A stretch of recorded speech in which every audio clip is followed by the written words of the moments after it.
New Arts and Media Studios in Milwaukee, I'm Charles Purcell. This is The Log.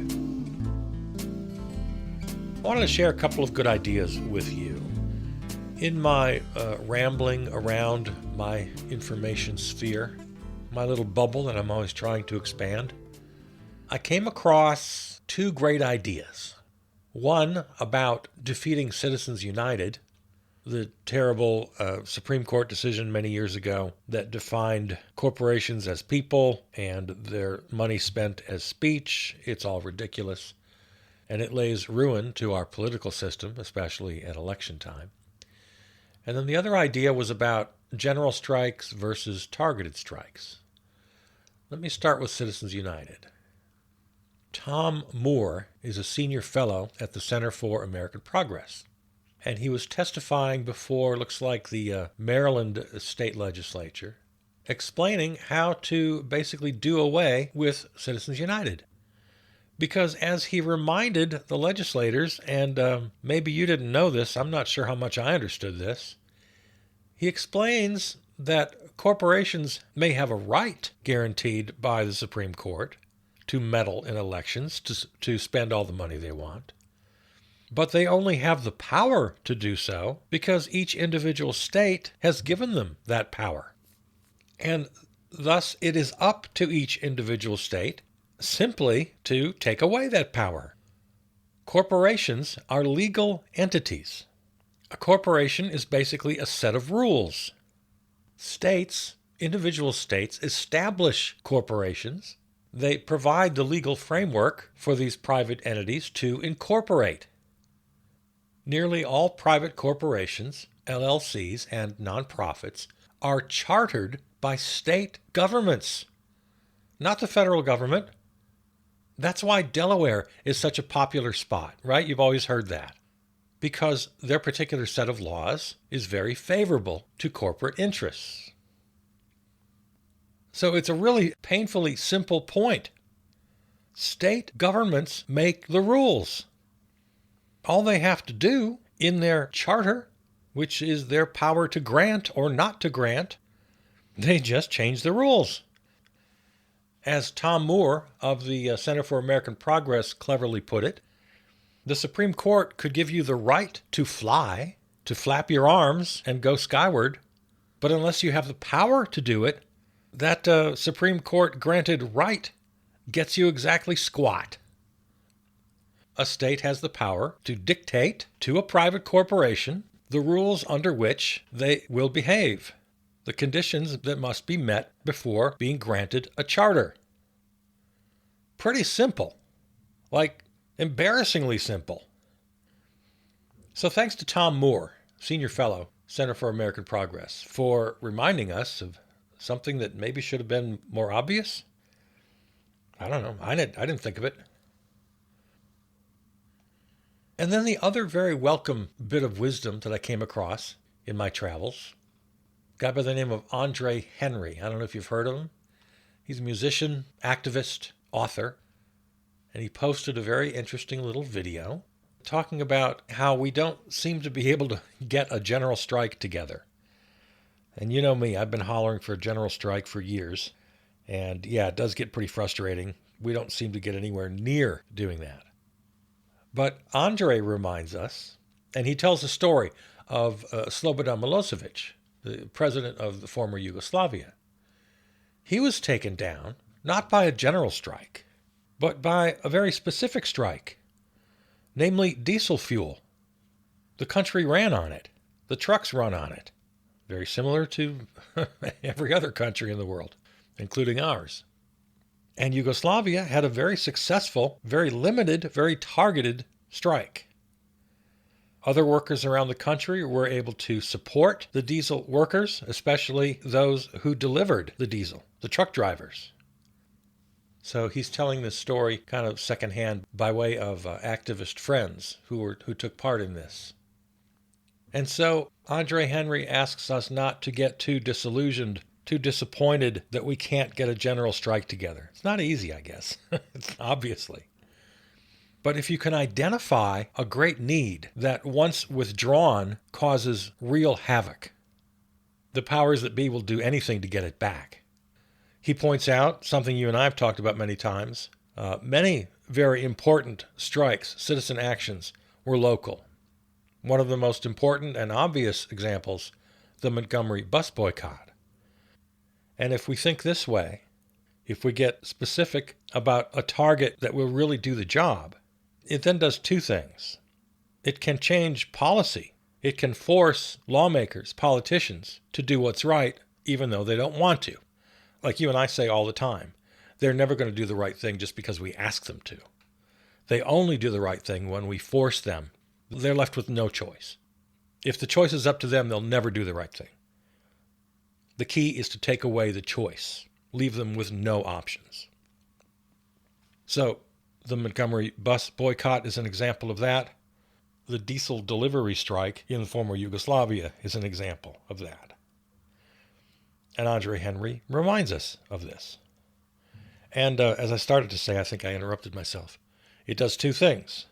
It works in the moment, and it also builds communities of activists so that if and when we're able to reach a wider scope and get somewhere near a general strike, we have activist communities already in place, ready to move. Logistics and strategies already tested and proven. So it's a beautiful reminder. Think about what you can do where you are. What's the key? What's the bus line or the diesel delivery system in your locality? What, if taken away, would force lawmakers to do the right thing? So, just a couple of, I thought, very good and very welcomed reminders for us today from activist and author Andre Henry and senior fellow at the Center for American Progress, Tom Moore. Thank you for that. Palantir, the giant tech and defense company, has posted on social media a manifesto. It's been described as an AI-driven threat to humanity's existence, as techno-fascism. So, I guess we should talk about this. Reading now from the Al Jazeera article. There are several articles you can find about this, and I'm sure others have picked it up by now. The U.S. tech giant Palantir Technologies has posted what it terms a summary of Palantir CEO Alex Karp and head of corporate affairs Nicholas Zamiska's book, The Technological Republic, on social media.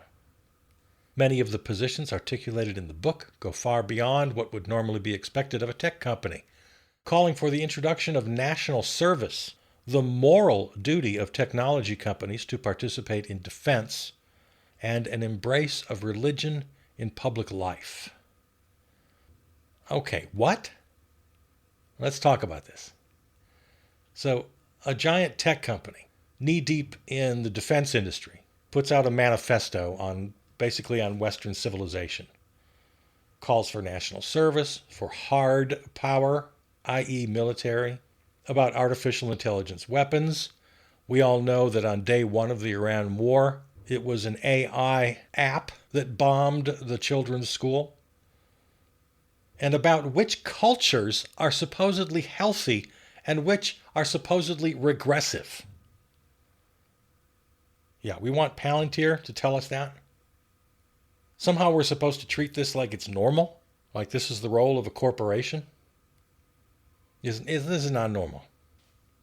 This is power gone mad and promoting itself and trying to pass it off as some kind of wisdom. Now, of course, as I'm sure you know, Palantir is no harmless little software shop.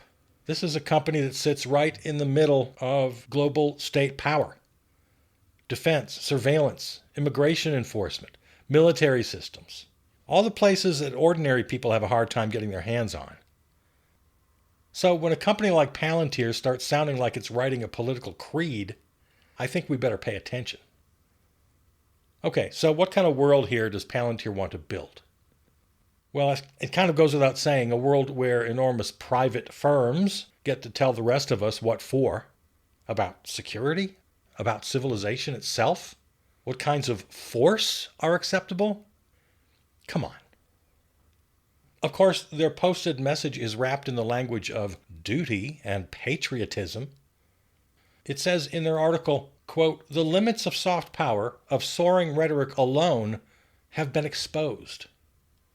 So in other words, methods of persuasion, language, diplomacy, restraint, democratic legitimacy, no, that's not enough anymore. Hard power is what they're advocating. It also says, pretty bluntly, that, quote, "The question is not whether AI weapons will be built, it is who will build them and for what purpose."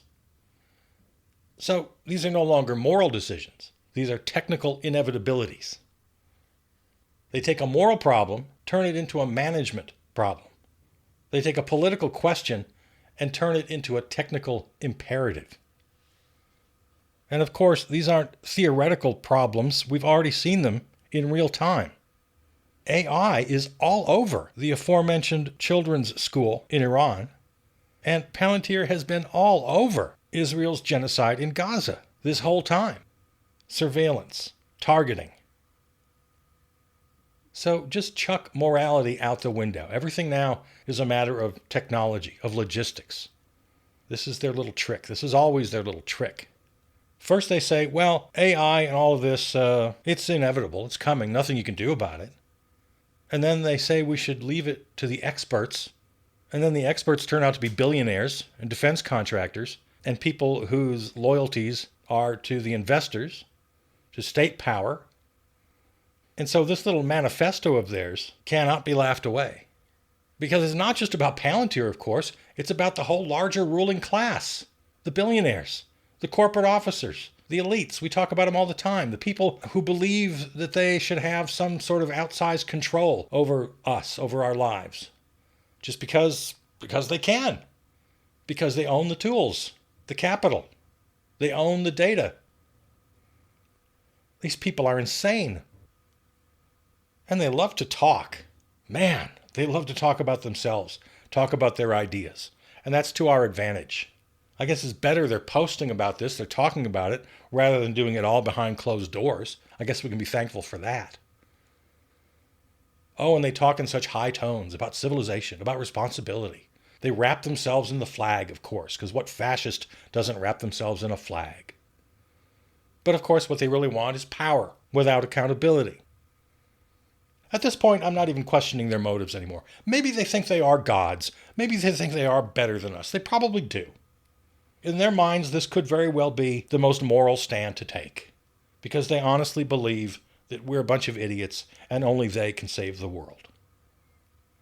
That it's our natural place to be peasants in their world of techno-feudalism.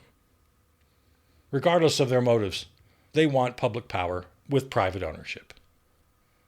They want the state, of course, to provide force, to provide the rules and regulations of the market that favor them. And then they tell the rest of us that this is progress. Well, no, it's not progress. Billionaire rule is not progress. A handful of tech executives deciding they are the guardians of civilization. And progress is definitely not treating AI weapons, mass surveillance, and militarized state power like somehow it's just our natural destiny. They put it in terms of evolution. And let's remember here, Palantir and companies like them have massive government contracts. So this isn't just ugly talk. This is a warning about what they're doing inside the Pentagon, inside the data systems of the IRS and of Social Security. So these are not just philosophical meanderings. These are the plans of a ruling class. So this book by Karp and Zimiska, I guess this post is kind of a teaser to that, yet to be released. They're calling for the introduction of national service. They say technology companies have a moral duty to participate in national defense. Again, the necessity for hard power. And for some reason calls for embracing religion in public life. Don't know how a tech company gets into that area, but there you go. And we're in the book, you and I are in the book, because it rails against what it calls the, quote, psychologization of modern politics, unquote. Reading from the article, which appears to criticize anyone the authors feel has become too emotionally invested in their political representatives and identity. The call for people to care less about politics appears to critics as a way of deflecting from Palantir's own controversial political positions and its openness to working with government policies that clamp down on liberty. So our devotion to democracy, for them, is psychotic. Among other points, the writers appear to defend billionaires, specifically Elon Musk, whose achievements, they say, are not met with curiosity or genuine interest, but are instead dismissed by those who snicker at the South African-born businessman. The same Elon Musk who's turned Twitter into a sewer and brazenly infiltrated the data systems with his dodgy boys in several government departments, and led the way in purging government personnel doing the most important work around the nation and indeed around the planet. Palantir's post concludes by criticizing, quote, the shallow temptation of a vacant and hollow pluralism. It argues that an unthinking commitment to inclusivity and pluralism, quote, glosses over the fact that certain cultures and indeed subcultures have produced wonders. Others have proven middling and worse, regressive and harmful. So they're quite literally ranking human beings and human societies on a scale. We use the word elitism a lot. What could be more elitist than that?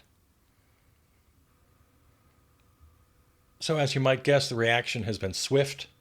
They've reached out to philosophers, economists, government ministers, and they're getting messages back like an example of techno-fascism. Yeah. One British PM called it the ramblings of a supervillain, a parody of a RoboCop film. They're effectively saying our tools aren't meant to serve your foreign policy, they're meant to enforce ours. As to why they posted this now and why they're publishing this book, that goes over my head. I don't know. Maybe they're just that arrogant that they think they can find people, enough people, who will support their ideas, at least people in power. They think that the rest of us who might oppose them have no chance of mustering the necessary power. I don't know, I'd be guessing. But we better hope they're wrong if that's the case. Because if the future is left to these people, well, then we'll just be living in their world. No more democracy, no more civil or human rights. Just peasants living under the rule of institutions that they control. Technologies that we didn't choose. Living under the rule of elites who expect gratitude for the very privilege of allowing us to live, I guess. That's not a fight we want to take up. That's not a fight we want to have. That's a fight we need to avoid. We need to cut the legs from under these guys now. Every decision we make, you and I, private decisions and public decisions, that is, advocating, voting, our activism, must move us in the direction of a borderless, moneyless world. We have to take profit, we have to take money out of the center of our lives, the center of economics, the center of government. We can't beat these guys on their terms. We can't beat them on their home field, where they make the rules. Now, we have to force them into our game, see how far they get when we reject money, profit, borders, the very tools they use to wield their power. 3 people have made headlines recently that I want to comment on. They are Hassan Piker, Tucker Carlson, and Joe Rogan. 3 people who, in my mind, for the betterment of the world, should not exist. I don't mean they shouldn't exist as people. I wish them all the luck in the world and all the happiness, as individual humans with whom I share the planet. I'm talking about their position, their status, their job description. the reception they get, all of what they are, shouldn't even exist in the world we're shooting for. There's just too much concentrated power in all areas, and that includes media and so-called influencers, which is just a disturbing concept in and of itself. All right, let's start with Hassan Piker. I don't really listen to him. I don't watch him. From what I understand, he's a lefty. He's an influencer. He's extremely popular. Millions of viewers on Twitch. Apparently, he just turns on the camera and talks for hours and hours every day. That's just what he does. And to some people, he's what the Democrats have been dreaming of for years. Let's go ahead and read a little of this article from The Hill. How long have Democrats dreamed of a voice on social media able to reach young men with their progressive message? Well, be careful what you wish for. It might lead to Democrats attacking Democrats. And that's why Piker's been in the news. He says controversial things, and he's a very no holds barred, no apologies, in your face kind of a guy. Now, getting back to this Hill article, some Democrats loudly criticize him as anti-American, anti-woman, anti-Western, and anti-Semitic. But Piker's breakout media success is based on shouting an uncensored show of, quote, frustration with the failures of establishment liberalism. He is the face of young rebellious progressives who want their elected officials to show more fire and better challenge President Bush's war with Iran, as well as Israel's actions in Gaza. Well, that's always dangerous. When you criticize Israel, then everybody pulls out the anti-Semitic card. We all know that. So Hassan Piker is making news. The Democratic Party, some are with him, some are getting very worried about him. I'm going to let them all fight that out. My point is that he should not exist. We shouldn't have one guy with a microphone and a cell phone camera become that powerful within a major political party. It's just bad. It shouldn't happen. Tucker Carlson has been in the news. He recently apologized for supporting the Orange Menace. Apparently he's learned the error of his ways. On a podcast just the other day with his brother Buckley, I wonder if he was named after William F. Buckley. Would he be young enough for that? Maybe so. Anyway, yeah, brother Buckley called the Orange Menace out of control, called him a megalomaniac, a destructive president. And Tucker said that he'll be tormented by his support for Trump and apologized for misleading them. So I'm not going to weigh in on Tucker's mea culpa. In fact, that's one of the more annoying things I find in media. I often talk about the Young Turks. I catch their program pretty regularly, and I like them, but man, they spend a lot of time talking about other talkers. There's a whole inbred cottage industry of talkers talking about talkers, kind of like what I'm doing right now. But I'm trying to make a larger point. That is that people of this level of clicks and views and likes, it's just bad for society. It's bad for politics. It's bad for all of us that a handful of people have this kind of power. And there really is just a handful. You can name them. Hassan Piker, Tucker Carlson, Joe Rogan. And then maybe the next tier, Megyn Kelly, Candace Owens. Despite his ruinous court findings against him, Alex Jones is still a big voice. Steve Bannon, of course. I don't want to go down the whole list. But it's a small list. It's not a long list of people with oversized influence. Instead of having a half a dozen or a dozen of the kind of people I just described, we should have 1,000 Charles Purcells. I'm the model. I don't even know how many followers I have, how many listeners I have. I don't really care. I don't care if it's 10 or 1,000 or 100,000. It's somewhere in between 10 and 100,000. And it's way closer to 10. I don't know. I suppose I could make the effort and look into it, but I don't really care. The point is, there should be a Charles Purcell on every block, on every local radio station. And there should be a great little radio station like my home station, River West Radio, in every neighborhood in the damn country. And the world would be a lot better.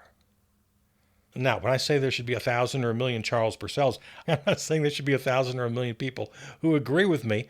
I'm saying we'd be much better off if we had all the voices at a local level. Okay, I mentioned 3 people. Joe Rogan is the third. He just showed up in the White House again because he sent a text to the Orange Menace saying we really should have a fast track on approval for these psychedelics that I've been talking about on my show. And according to Rogan, who spoke at the event in the Oval Office, the Orange Menace answered the text within minutes and said, "Sounds good to me. You want the FDA to get on this?" And literally days later, they're in the office at a signing ceremony where he is smudging his fat Sharpie signature on another one of his illegal presidential memos to fast-track research and approval for psychedelics in the treatment of depression, anxiety. Now, I don't know about this topic. I read like anybody else. From what I understand, there's absolutely no scientific consensus on this. They all say we have to do way more research, and this frustrates some people. So I'm not going to necessarily take a stand on the issue itself. Maybe these psychedelics are fantastic, maybe they really work, maybe they're harmless, I don't know. I'm not an expert, and from what I read, the experts can't agree. It was just recently 420, so there were lots of news stories about cannabis, as you would imagine.